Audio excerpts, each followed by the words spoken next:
ناظرین السلام علیکم ورحمۃ اللہ وبرکاتہ۔ استقبال ہے فکر و خبر کے خصوصی پروگرام سچی بات میں۔ ناظرین، ہریانہ اور مہاراشٹر دونوں صوبوں میں بی جے پی دوبارہ حکومت بنانے میں تو کامیاب ہو گئی، لیکن ان دونوں ریاستوں کے نتائج نے واضح کر دیا کہ لوک سبھا چناؤ کے محض 4 مہینے بعد مودی لہر ڈھیلی پڑ گئی ہے۔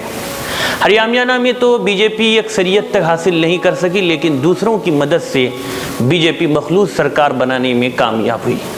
مہاراشٹر کا حال دیکھا جائے تو جہاں حکمراں پارٹی کو یہ امید تھی کہ وہاں تو اس بار شیو سینا اور بی جے پی اتحاد کو کم از کم 2/3 کامیابی ملے گی، وہاں بھی اتحاد پہلے سے بھی کم سیٹوں پر سکڑ کر رہ گیا۔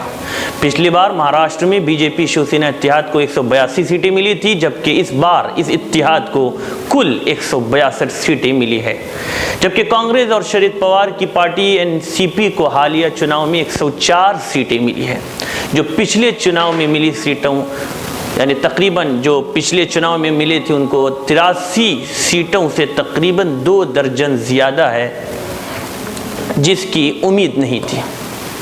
اس میں کوئی شک نہیں کہ بی جے پی ہریانہ اور مہاراشٹر دونوں صوبوں میں حکومت بنانے میں دوبارہ کامیاب ہوئے ہیں، لیکن تبصرہ نگاروں کے مطابق ان دونوں صوبوں کے چناوی نتائج چونکانے والے اور سیاسی اعتبار سے معنی خیز ہے۔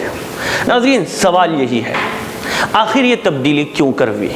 اور بظاہر اس کا جواب یہی سامنے آ رہا ہے کہ اب ہندوستانی عوام کا سیاسی رجحان محض جذبات پر منحصر نہیں رہ گیا ہے، بلکہ اب وہ آہستہ آہستہ زمینی حقائق کی بنا پر اپنے فیصلے کرنے لگی ہے۔ اور زمینی حقیقت کیا ہے؟ زمینی حقائق یہی ہے اور حقیقت یہی ہے کہ روزگار غائب، کسان بھوکمری کا شکار، تجارت بے حال، بازاروں سے رونق غائب۔ خلاصہ یہ کہ پچھلے 4 مہینے میں ہندوستانی معیشت کا مزید برا حال ہوا ہے۔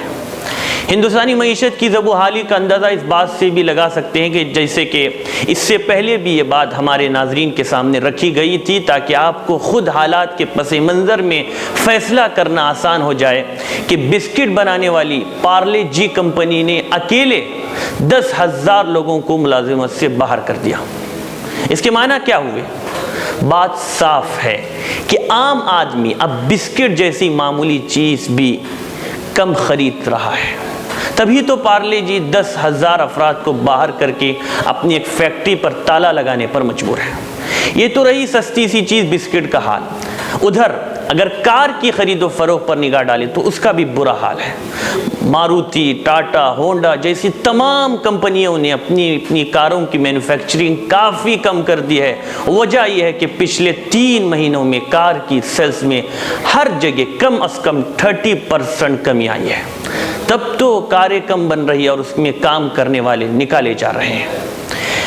ناظرین، صورتحال کا خلاصہ یہ کہ معاشی صورتحال یہ ہے کہ نہ تو سب سے سستی چیز بسکٹ بک رہی ہے اور نہ ہی سب سے مہنگی چیز کار بک رہی ہے۔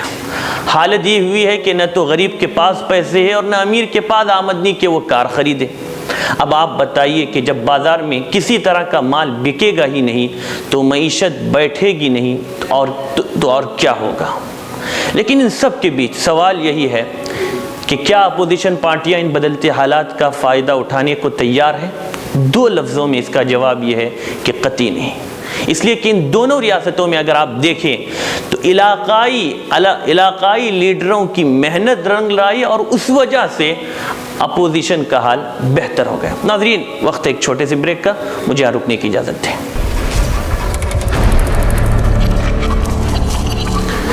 ناظرین، استقبال ہے سچی بات میں۔ ناظرین، اس الیکشن میں دیکھا جائے یعنی مہاراشٹر کے الیکشن میں مسلمانوں نے جس طرح سے حق رائے دہندگی کا استعمال کیا وہ مبارکباد کے مستحق ہے۔ ان کی دانشمندی کی وجہ سے اس بار مہاراشٹر سے 10 مسلم امیدوار اسمبلی پہنچے، جبکہ ہریانہ سے 3 مسلمانوں نے کامیابی درج کی۔ ایم آئی ایم نے بھی بہار میں کھاتہ کھولا اور یو پی میں اچھی کارکردگی کا مظاہرہ کیا۔ ادھر مہاراشٹر میں ایم آئی ایم نے 2 سیٹیں جیتی اور اس کے 5 امیدوار دوسرے نمبر پر رہے، مگر اس سے بھی انکار نہیں کیا جا سکتا ہے کہ ان کے امیدوار جن سیٹوں پر ہارے ہیں ان میں سے اکثر سیٹوں پر شیو سینا اور بی جے پی کو فائدہ پہنچا ہے۔ لیکن ساتھ ساتھ یہ بھی سچ ہے کہ ابو عاصم اعظمی اور رئیس شیخ جو ایس پی پارٹی سے تعلق رکھتے ہیں، ان دونوں کو جیت دلانے میں ایم نے کافی محنت کی. انہوں نے اپنا کوئی امیدوار کھڑا نہیں کیا اور ان کے کارکنان ان دونوں کے لیے تشہیری مہم میں بڑھ چڑھ کر حصہ لیا، جس کی وجہ سے دونوں اسمبلی تک پہنچ سکے. دوسری بات، اس وقت مہاراشٹر میں اب تک حکومت کا قیام نہیں ہو پایا ہے. اسمبلی انتخابات کے نتائج کو آئے ہوئے 5 دن گزر چکے ہیں اور خبروں کے مطابق شیو سینا سی ایم عہدے اور حکومت میں 50-50 کے فارمولے پر مصر ہے. اب دیکھنا یہ ہے کہ 50-50 کا فارمولہ اگر طے کیا جاتا ہے تو کہاں تک یہ فارمولہ کامیاب ہو سکتا ہے.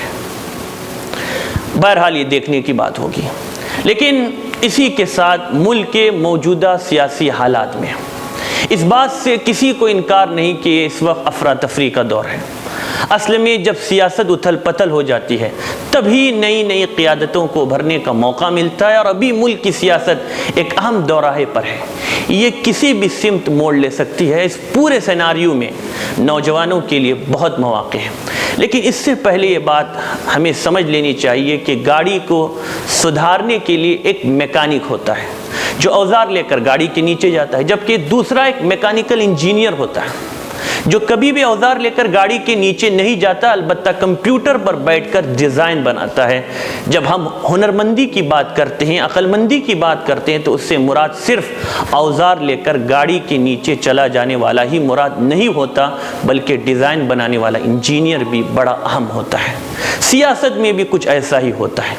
کچھ لوگ مکمل بلو پرنٹ اور اسکرپٹ بناتے ہیں اور یہی اصل سیاست ہوتی ہے، جبکہ کچھ لوگ جھنڈے لگا کر پرچار کرنے کو سیاست سمجھتے ہیں اور ریلیوں میں مسلم نوجوانوں کو دیکھ کر سمجھتے ہیں کہ ان میں سیاسی شعور پروان چڑھ رہا ہے، اور یہ بیوقوفی کی بات ہوتی ہے.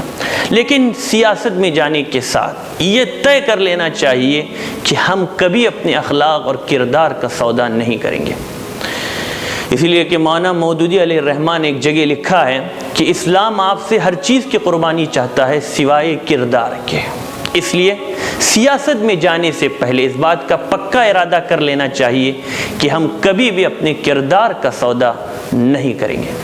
ناظرین، وقت ہو چلا ہے، اسی پر اپنے میزبان کو اجازت دیں. لیکن جاتے جاتے پھر ایک بار آپ سے گزارش کروں گا کہ جن حضرات نے ابھی تک ہمارے چینل کو سبسکرائب نہیں کیا ہے وہ ضرور ہمارے چینل کو سبسکرائب کر لیں. والسلام علیکم ورحمۃ اللہ وبرکاتہ.